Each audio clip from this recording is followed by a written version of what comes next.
सोना आग में तपकर ही कुंदन बनता है, पत्थर घिसने के बाद ही मूर्ति बनती है। ठीक उसी तरह अगर हालात हमें परेशान करें तो हमें हिम्मत नहीं हारनी है, क्योंकि प्रचंड वायु में भी पहाड़ विचलित नहीं होते। भाग्य उन्हीं का साथ देता है जो कठिन से कठिन परिस्थिति में भी अपने लक्ष्य के प्रति अडिग रहते हैं। बिल्कुल, कई बार हम ये मान लेते हैं कि जो लक्ष्य हमें हासिल करना है वो हम अकेले नहीं कर पाएंगे और हालातों से घबराकर हम पहले ही हार मान लेते हैं। हम नहीं कर पाएंगे, ये सोच ही गलत है। गलत दिशा में बढ़ रही भीड़ के साथ चलने से बेहतर है सही दिशा में अकेले चलें और अपने आप पर हमेशा भरोसा करना सीखें। जो सोचा है वो करके दिखाएं। हेलो इंडिया, मैं हूं पराक्रम। हेलो इंडिया, मैं हूं प्रीति।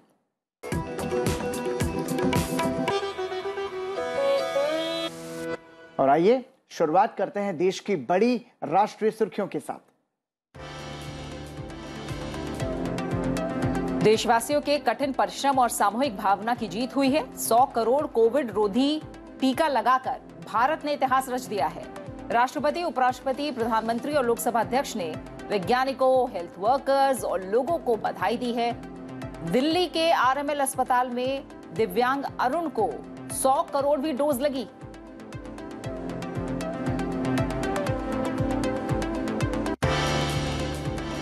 नए बनने वाले अखिल भारतीय आयुर्विज्ञान संस्थान में मरीजों के परिजनों के लिए रैन बसेरे हों। एम्स के झज्जर परिसर में स्थित राष्ट्रीय कैंसर संस्थान में इन्फोसिस फाउंडेशन विश्राम सदन का उद्घाटन करते हुए प्रधानमंत्री नरेंद्र मोदी ने ये बात कही।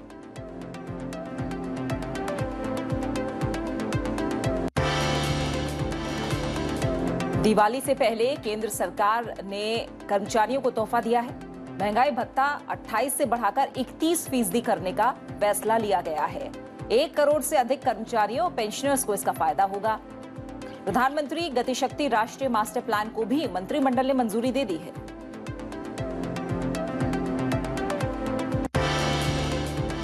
दिल्ली एनसीआर में जारी किसान आंदोलन को लेकर सुप्रीम कोर्ट ने सख्त टिप्पणी की है।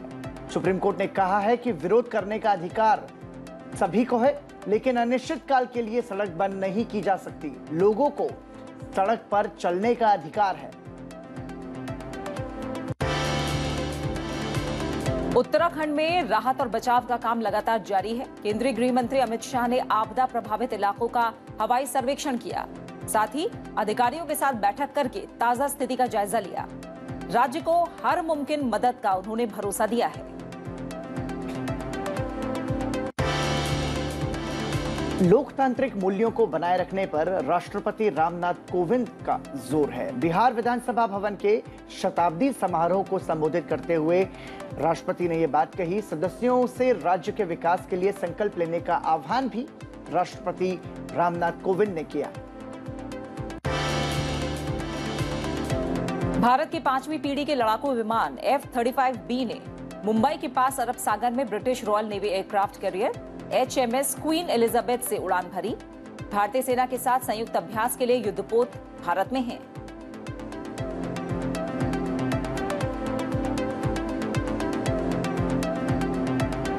और बड़ी राष्ट्रीय सुर्खियों के बाद आइए एक नजर डाल लेते हैं राज्यों से आ रही बड़ी खबरों पर। गृह मंत्री अमित शाह जम्मू कश्मीर के दौरे पर हैं। कानून और व्यवस्था की स्थिति का जायजा लेने के लिए वो जम्मू कश्मीर में पहुंचेंगे। इस दौरान गृह मंत्री वहां प्रधानमंत्री के विकास पैकेज सहित प्रमुख परियोजनाओं की समीक्षा भी करेंगे। साथ ही श्रीनगर में एकीकृत कमान के साथ बैठक में भी गृह मंत्री अमित शाह शामिल होंगे।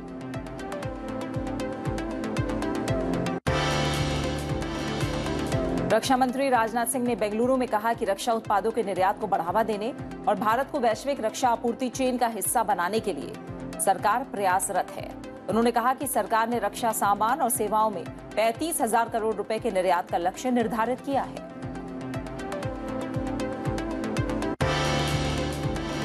केंद्रीय मंत्री भूपेंद्र यादव ने राजधानी दिल्ली में मुख्य श्रम आयुक्त संगठन का नया लोगो लॉन्च किया। इस मौके पर उन्होंने कहा कि यह लोगो संगठन की दृष्टि को दर्शाता है। उन्होंने कहा कि सरकार प्रधानमंत्री के नेतृत्व में भारत के श्रम कल्याण के लिए प्रतिबद्ध है।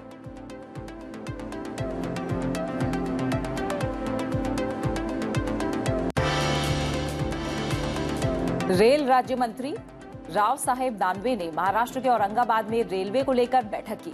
इसमें मराठवाड़ा में विभिन्न रेल परियोजनाओं की समीक्षा की गई। उन्होंने छोटे रेलवे स्टेशनों पर सुविधाओं को बढ़ाने की बात कही है। केरल में पर्वतीय इलाकों में तेज बारिश की खबर है। कोझिकोड, वायनाड, मल्लापुरम, पलक्कड़, कोट्टायम के पर्वतीय क्षेत्रों में तेज बारिश हुई है। कई स्थानों पर जमीन धंसने की घटनाएं भी हुई।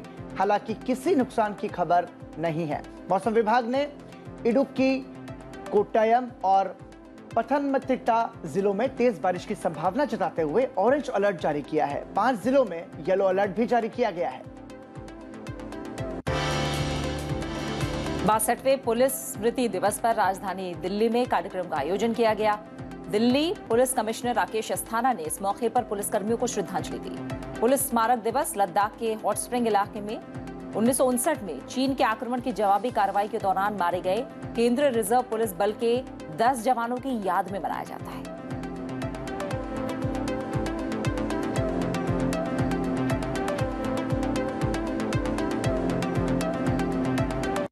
और राष्ट्रीय और राज्यवार सुर्खियों के बाद आइए अब नजर डालते हैं अंतर्राष्ट्रीय सुर्खियों पर। 100 करोड़ टीके लगाने की शानदार उपलब्धि पर WHO समेत दुनिया के कई देशों ने भारत को बधाई दी है। देश की इस महान उपलब्धि पर ऑस्ट्रेलिया, भूटान और श्रीलंका के प्रधानमंत्री ने प्रधानमंत्री नरेंद्र मोदी को ट्विटर पर शुभकामनाएं दी। इसके अलावा मलावी और मालदीव के राष्ट्रपति ने भी प्रधानमंत्री को बधाई दी है।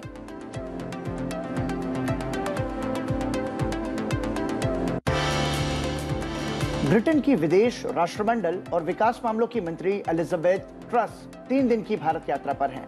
राजधानी दिल्ली में विदेश मंत्री एस जयशंकर के साथ ब्रिटेन की विदेश मंत्री द्विपक्षीय, क्षेत्रीय और परस्पर हित के अंतर्राष्ट्रीय मुद्दों पर बातचीत करेंगी। अपनी भारत यात्रा के दौरान एलिजाबेथ ट्रस मुंबई भी जाएंगी।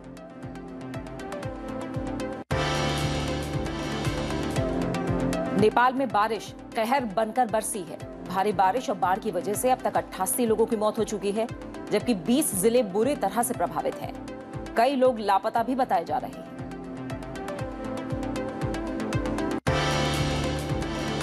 और चीन में एक बार फिर कोरोना संक्रमण के फैलने की आशंका। स्कूल और हवाई यातायात को बंद किया गया है और कई जगह लॉकडाउन भी चीन में लगाया गया है। जानकारी के मुताबिक चीन के उत्तर पश्चिमी शहरों में संक्रमण तेजी से फैल रहा है। कुछ बाहर से आए यात्रियों को इस आउटब्रेक के लिए जिम्मेदार माना जा रहा है।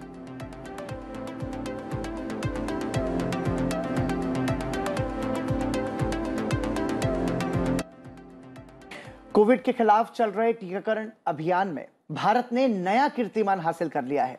देश में 100 करोड़ से अधिक लोगों को कोविड रोधी टीके लगाए जा चुके हैं। इस उपलब्धि को हासिल करने में देश को 9 महीने का समय लगा। प्रधानमंत्री नरेंद्र मोदी ने कहा कि देश के पास अब 100 करोड़ खुराक का मजबूत सुरक्षा कवच है। बिल्कुल, और भारत की इस उपलब्धि पर दुनिया के राष्ट्र प्रमुखों ने बधाई दी है भारत को। इस ऐतिहासिक लक्ष्य को प्राप्त करने में देश के वैज्ञानिकों, चिकित्सकों, स्वास्थ्य कर्मियों के साथ देश के नागरिकों के योगदान की प्रशंसा की सब तरफ एक तरह से प्रशंसा हो रही है और ये उपलब्धि जाहिर तौर पर काबिल तारीफ है। जैसे ही देश ने 100 करोड़ टीकाकरण का आंकड़ा पार किया, भारत के राष्ट्रीय कोविड टीकाकरण अभियान ने नया इतिहास रच दिया है। देश की इस खास उपलब्धि पर प्रधानमंत्री नरेंद्र मोदी दिल्ली के राम मनोहर लोहिया अस्पताल पहुंचे। यहां उन्होंने टीकाकरण अभियान को आगे बढ़ाने के लिए स्वास्थ्य कर्मियों की तारीफ की। प्रधानमंत्री ने इस उपलब्धि को भारतीय विज्ञान, उद्यम और 130 करोड़ भारतीयों की सामूहिक भावना की जीत करार दिया। 100 साल में आई सबसे बड़ी महामारी का मुकाबला करने के लिए देश के पास अब 100 करोड़ वैक्सीन डोज का मजबूत सुरक्षा कवच है। ये उपलब्धि भारत की है, भारत के प्रत्येक नागरिक की है। इस मौके पर स्वास्थ्य मंत्री मनसुख मंडाविया भी उनके साथ मौजूद रहे। उन्होंने भी देश को ये उपलब्धि हासिल करने पर बधाई दी। उन्होंने कहा कि ये प्रधानमंत्री नरेंद्र मोदी के सक्षम नेतृत्व की वजह से मुमकिन हो सका है। देश ने सबसे तेज गति से 100 करोड़ टीका लगा के एक विश्व में अनोखी उपलब्धि प्राप्त की है। देश में करीब 75% वयस्क आबादी को कोविड वैक्सीन की पहली डोज लग चुकी है, जबकि 31% आबादी को दोनों खुराक दी जा चुकी है। सरकार की ओर से बनाई गई कोविड टास्क फोर्स के प्रमुख डॉक्टर वीके पॉल और आईसीएमआर के महानिदेशक डॉक्टर बलराम भार्गव ने इसे बड़ी उपलब्धि बताते हुए अब 100% टीकाकरण के लक्ष्य को पूरा करने पर जोर दिया है। It is an achievement of the state government, the district teams, the grassroots worker, and the people, above all the people who accepted and embraced the vaccines, coming forward to be part of our pandemic response, to protect themselves and to protect the society. I would like to congratulate all the healthcare professionals, all the scientists, all the bureaucrats, the whole of government, and more importantly, I would like to congratulate every citizen of India and also every citizen of the world, because once we are protected, कोविड-19 से बचाव के लिए जारी टीकाकरण की संख्या 100 करोड़ पूरा होने के बाद देश जोश से भर गया है।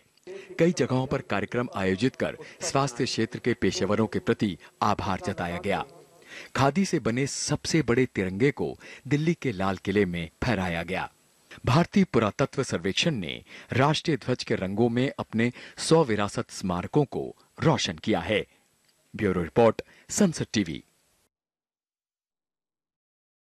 और बिल्कुल ये जो अहम पड़ाव भारत ने हासिल किया है उसकी हर जगह प्रशंसा तो हो ही रही है, लेकिन इस बीच हमें ये भी याद करना होगा कि कोविड एप्रोप्रिएट बिहेवियर हमें अपनाते रहना है, उसे नहीं छोड़ना है।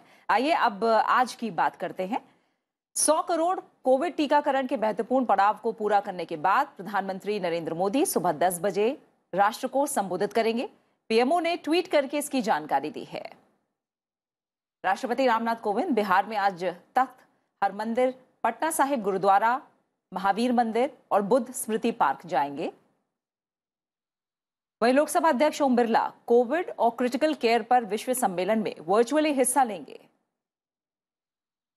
आज राज्यसभा के पटल पर रखे गए पत्रों पर समिति, शिक्षा, महिला, बच्चे, युवा और खेल पर स्थायी समिति, कार्मिक, लोक शिकायत, कानून और न्याय संबंधी स्थायी समिति और उद्योग पर स्थायी समिति की बैठक आयोजित होगी। साथ ही लोकसभा की लोक लेखा समिति और श्रम पर स्थायी समिति की बैठक में विभिन्न मुद्दों पर चर्चा होगी।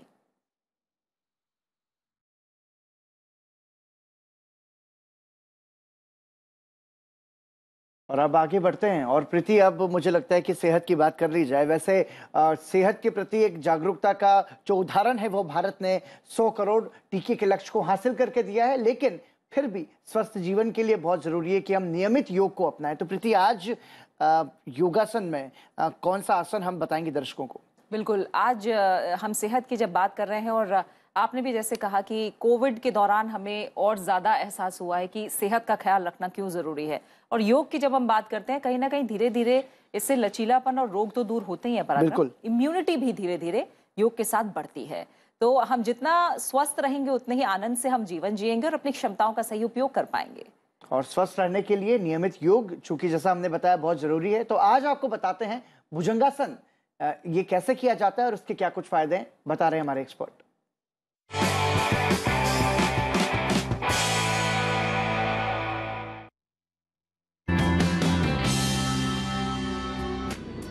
भुजंगासन के लिए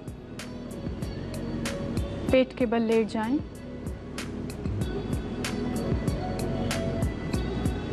अब अपने दोनों पैरों को मिलाएं और श्वास भरते हुए दोनों भुजाओं को सामने की ओर खींचें। श्वास छोड़ते हुए दोनों हथेलियां छाती के नज़दीक ज़मीन पर रखें, ठोड़ी ज़मीन पर हो। दोनों कोहनियों को समानांतर लेते हुए धीरे धीरे श्वास भरें एवं ठोड़ी और छाती वाले भाग को ऊपर उठाने का प्रयास करें। सामान्य श्वास प्रश्वास के साथ आसन में बने रहें। श्वास छोड़ते हुए अंतिम स्थिति से वापस आएं और मकरासन में विश्राम करें।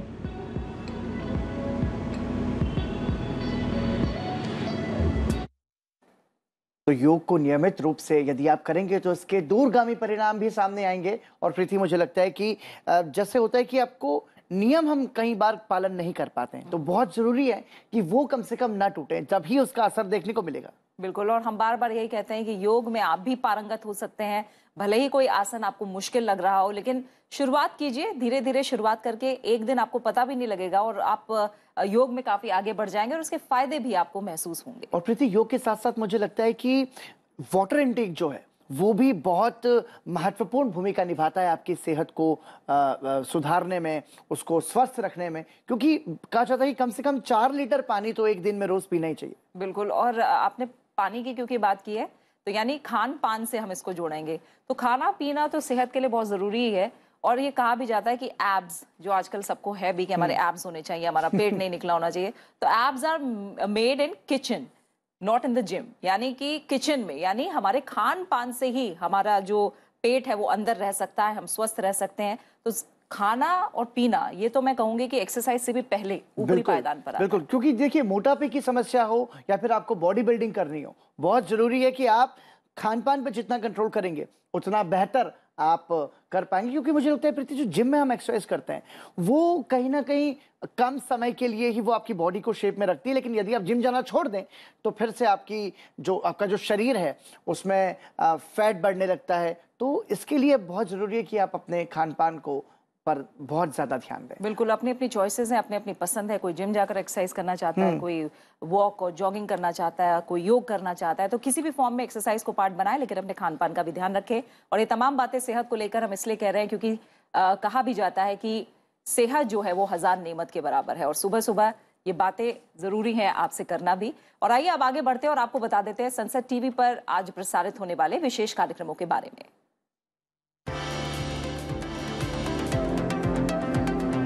हेलो इंडिया के बाद संसद टीवी पर सुबह 9 बजे देखिए हमारा खास कार्यक्रम द चेंज मेकर्स। 9:30 बजे आप देख सकते हैं डेमोक्रेसीज ऑफ द वर्ल्ड। सुबह 10 बजे आप संसद टीवी पर देखिए हमारा विशेष कार्यक्रम इतिहास। शाम के खास कार्यक्रमों की बात करें तो शाम 7 बजे आप देख सकते हैं हमारा विशेष कार्यक्रम मुद्दा आपका। शाम 7:30 बजे सांसदों पर आधारित हमारी विशेष प्रस्तुति आपके सांसद। रात 8 बजे देखिए दिन भर की बड़ी और अहम खबरों पर हमारा बुलेटिन आज की खबर। रात 8:30 बजे आप संसद टीवी पर देखिए हमारा कार्यक्रम कैबिनेट दिस वीक। रात 9 बजे आप देख सकते हैं डिप्लोमैटिक डिस्पैच। और रात 9:30 बजे आप संसद टीवी पर देख सकते हैं हमारा English discussion show perspective.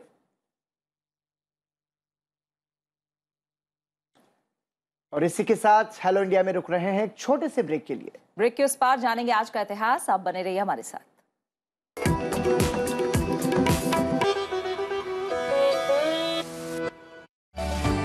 Obesity is a problem where myths abound. We can't distinguish between true and false. Learn the art of losing weight the right way. Let's fight fat with facts. Why does diplomacy matter? And how does it impact the common man? How did this happen? And what can be done to repair this important relationship? What is new in our foreign policy?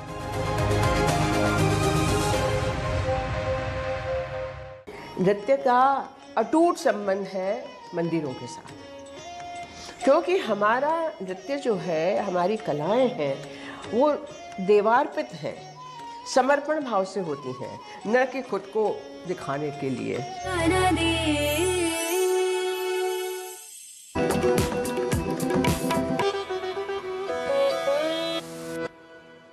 Hello India break के बाद एक बार फिर आप सभी का स्वागत है। और आइए अब आगे बढ़ते हैं और बात करते हैं आज के इतिहास की। आइए जानते हैं आज के दिन से जुड़े इतिहास के बारे में और आपको बताते हैं कि इतिहास के पन्नों में 22 अक्टूबर के नाम क्या खास घटनाएं दर्ज हैं।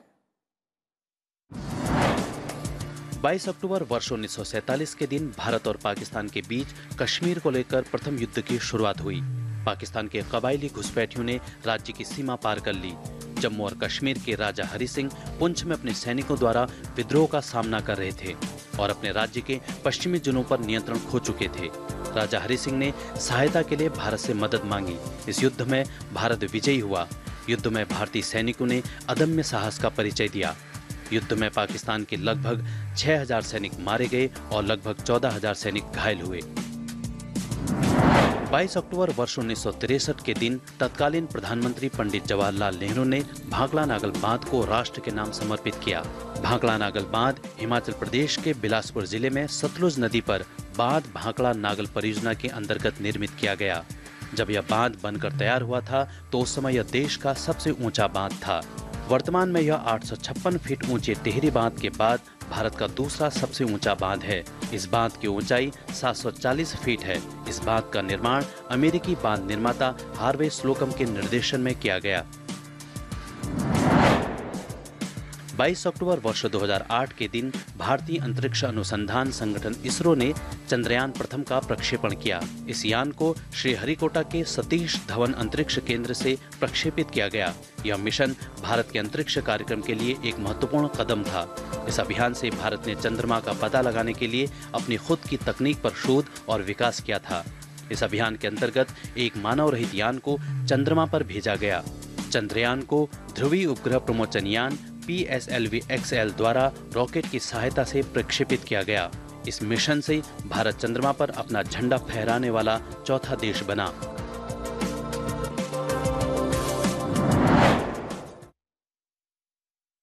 और इतिहास के पन्नों के बाद आइए अब बात करते हैं आज की।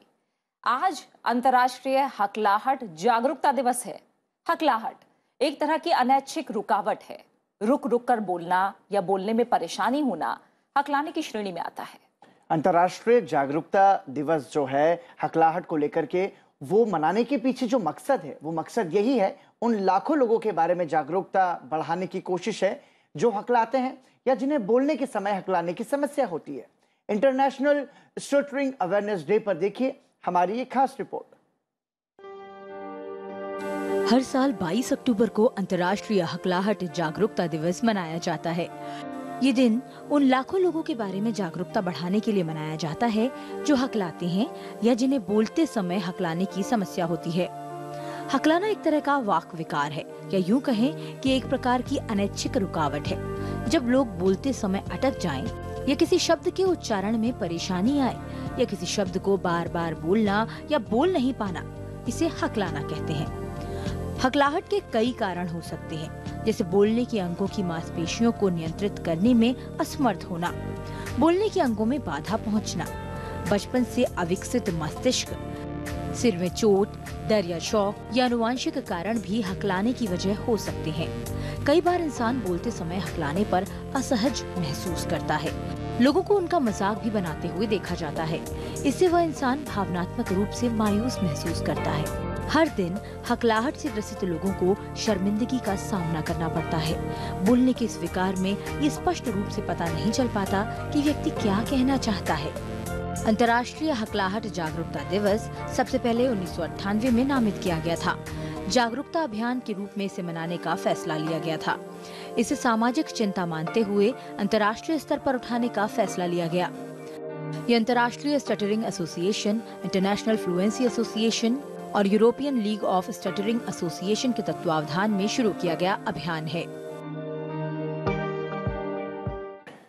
विकार चाहे जो भी हो, चाहे वो हकलाहट हो या फिर कुछ और, प्रीति मुझे लगता है कि उसको एक बीमारी की तरह लेना चाहिए। जैसा कि हमने इस रिपोर्ट में भी देखा कि जो लोग हकलाते हैं कई बार उन्हें सार्वजनिक जगहों पर अपमान का सामना करना पड़ता है। लोग उनका मजाक उड़ाते हैं, मजाक में भी कई बार प्रीति मुझे लगता है कि फोबिया भी है। मतलब आप सामान्य रूप से तो अच्छे से बात करते हैं, लेकिन यदि आप डर जाते हैं या कोई शॉक की सिचुएशन में आप आते हैं तो फिर आप हकलाने लगते हैं। तो ये मुझे लगता है कि हमारे मस्तिष्क के साथ पूरा जुड़ा हुआ है। बिल्कुल। और अवेयरनेस, ये अवेयरनेस डे है हकलाने को लेकर। अवेयरनेस मुझे लगता है आम लोगों में ज्यादा होनी चाहिए। जैसा हमने बोला भी कि लोग मजाक उड़ा रहे हैं या हंस रहे हैं ऐसे लोगों के ऊपर, ये ना होकर हमें उन्हें समझने की कोशिश करनी चाहिए। और जैसा पराक्रम आपने कहा भी, कई ऐसे लोग देखे गए हैं जो बोलते समय हकलाते हैं, लेकिन जब गाना गाते हैं वो बहुत बिना रुके और बहुत अच्छा गीत गाते हैं। तो हम अगर उन्हें समझें, थोड़ा सपोर्ट दें, तो मुझे लगता है ये उनके लिए भी बेहतर होगा और पूरे समाज के लिए भी अच्छा होगा। और जो लोग हकलाते हैं, मुझे लगता है प्रीति, यदि वो कंटिन्यूस प्रैक्टिस करेंगे और आजकल की जो टेक्नोलॉजी है ट्रीटमेंट की, तो बहुत बेहतर इलाज इसके लिए उपलब्ध है आपके पास भी। तो आप कोशिश करना मत छोड़िए। और मुझे लगता है प्रीति, इसमें स्पीच थेरेपी वो भी बहुत असरदार साबित हो सकती है। बिल्कुल, आपने कहा कि अब नई टेक्नोलॉजी और जिस तरह से इस पर नए शोध भी हो रहे हैं, लगातार कोशिश की जा रही है कि जो लोग हकला रहे हैं उनकी स्पीच पर ज्यादा से ज्यादा काम किया जाए और हकलाना धीरे धीरे कम हो, और हो सकता है आगे आने वाले समय में पूरी तरह से भी ऐसे लोग ठीक हो सके। तो इसी के साथ अब मुझे और पराक्रम को इजाजत देने का वक्त हो गया है। आज के लिए इतना ही, लेकिन चलते चलते आपको छोड़ जाते हैं 100 करोड़ कोविड टीकाकरण की उपलब्धि के गीत के साथ। इस गीत का आनंद लीजिए और हमें दीजिए इजाजत। और एक बात और, कोरोना का खतरा अभी भी टला नहीं है, इसलिए कोविड अप्रोप्रिएट बिहेवियर का पालन करना बहुत जरूरी है। नमस्कार। नमस्कार। हम देशवासियों ने, हमारे वैज्ञानिकों ने, हमारे उद्यमियों की ताकत का ही ये परिणाम है कि भारत को वैक्सीन के लिए किसी और देश पर हमें निर्भर नहीं होना। ना हम रुके कहीं, ना हम डिगे कहीं,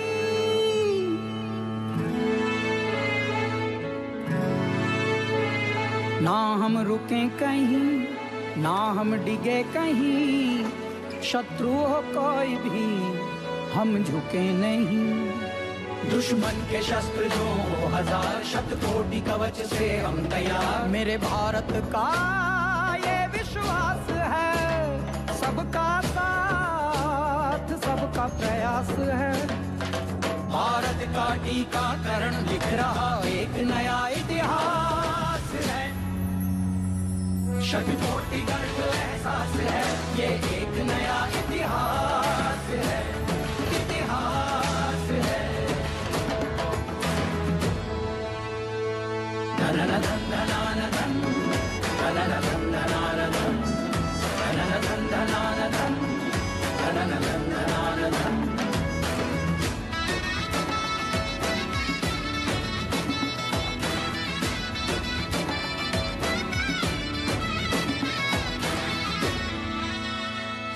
जो दे रहे 100 करोड़ को जीवन, उन हाथों को शत शत नमन। इस युद्ध में जो लड़ रहा वो हर सिपाही खास है। शतकोटि गर्व एहसास है, ये एक नया इतिहास है, इतिहास है।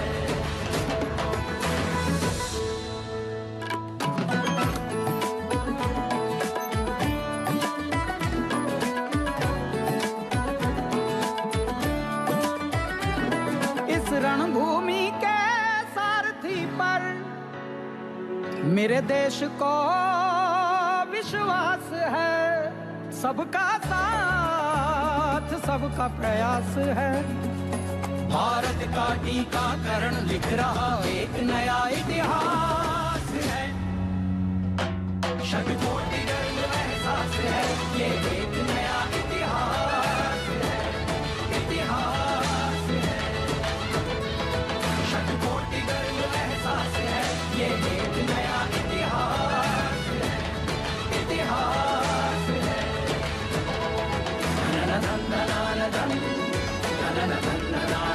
100 करोड़ वैक्सीनेशन के साथ आज भारत लिख रहा एक नया इतिहास है। ये हमारा शतकोटि गर्व का एहसास है।